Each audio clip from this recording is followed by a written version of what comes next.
Bonjour, alors je voudrais revenir sur cet épisode à la fois triste, loufoque et insupportable, qui est la tentative d'interdiction du burkini. Et hélas, je constate que la grande majorité des Français et des catholiques tombent dans le piège. Alors d'un côté, nous avons donc la dictature féministo-maçonnique LGBT qui fait tout pour déchristianiser la France, avec ses lois d'infamie et d'abomination, le meurtre légal des enfants, le mariage contre Dieu et nature, imposé contre la volonté de la majorité des Français, le mélange forcé des religions avec l'arrivée ciblée des musulmans en Europe.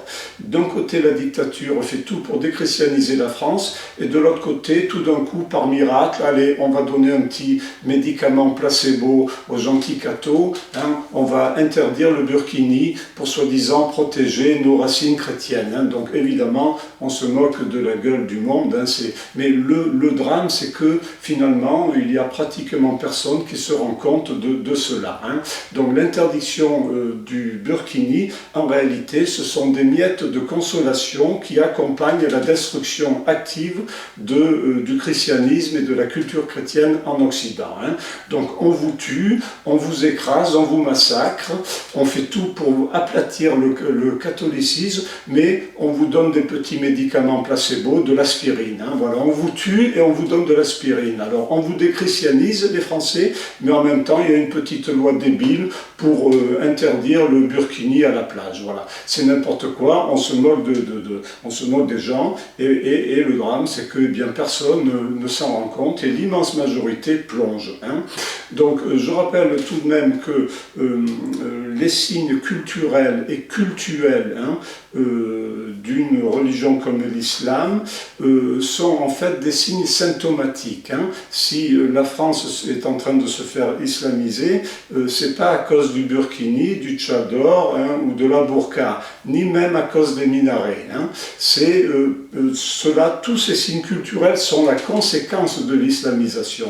Et la vraie cause de l'islamisation, c'est bien tout simplement la déchristianisation, le vide culturel que nous avons créé. Donc si on veut lutter contre l'islam, je l'ai déjà dit, il ne sert à rien du tout d'interdire le burkini, le tchador ou que sais-je encore. Ce qu'il faut, c'est occuper l'espace vital démographiquement en faisant beaucoup d'enfants, et occuper l'espace vital culturellement en amenant les enfants à la messe le dimanche et en les amenant au catéchisme. C'est comme cela qu'on luttera contre l'islamisation de la France. Islamisation de la France qui est par ailleurs voulue par la dictature pour mélanger les religions afin ensuite de les aplatir toutes, comme je l'ai déjà dit aussi, notamment dans mon livre Le complot inconscient. Donc tout ça, ces petites mesurettes débiles d'interdire la burqa ou le tchador ou que sais-je encore, en réalité ce sont des miettes qu'on vous donne, on vous tue, on détruit le christianisme et on vous donne des petites miettes sous forme de petits médicaments placebo pour vous faire avaler d'une façon encore plus perverse la pilule de la déchristianisation.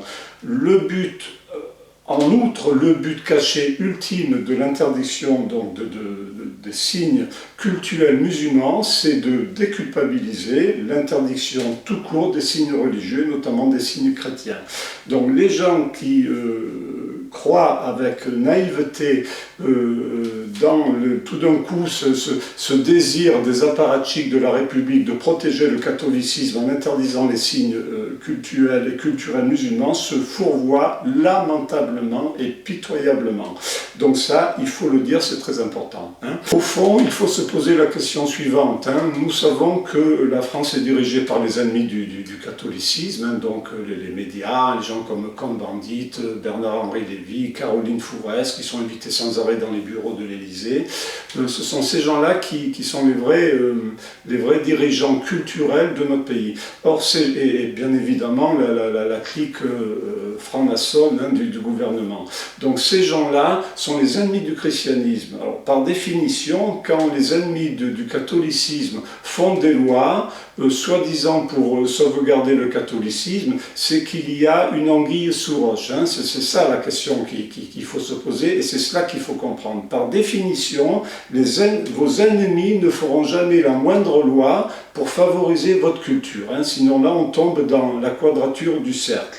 Donc il y a toujours une raison cachée quand des gens comme Hollande, sous la pression de la dictature culturelle médiatique, font une loi soi-disant pour nous aider, pour aider le catholicisme. Il faut toujours essayer de chercher la cause profonde, qui est en réalité, au deuxième degré, un cadeau empoisonné qui doit contribuer à la destruction du catholicisme. Et c'est exactement ce qui se passe donc avec le burkini. C'est loufoque, c'est grotesque, et le drame, c'est que ça fonctionne. Voilà.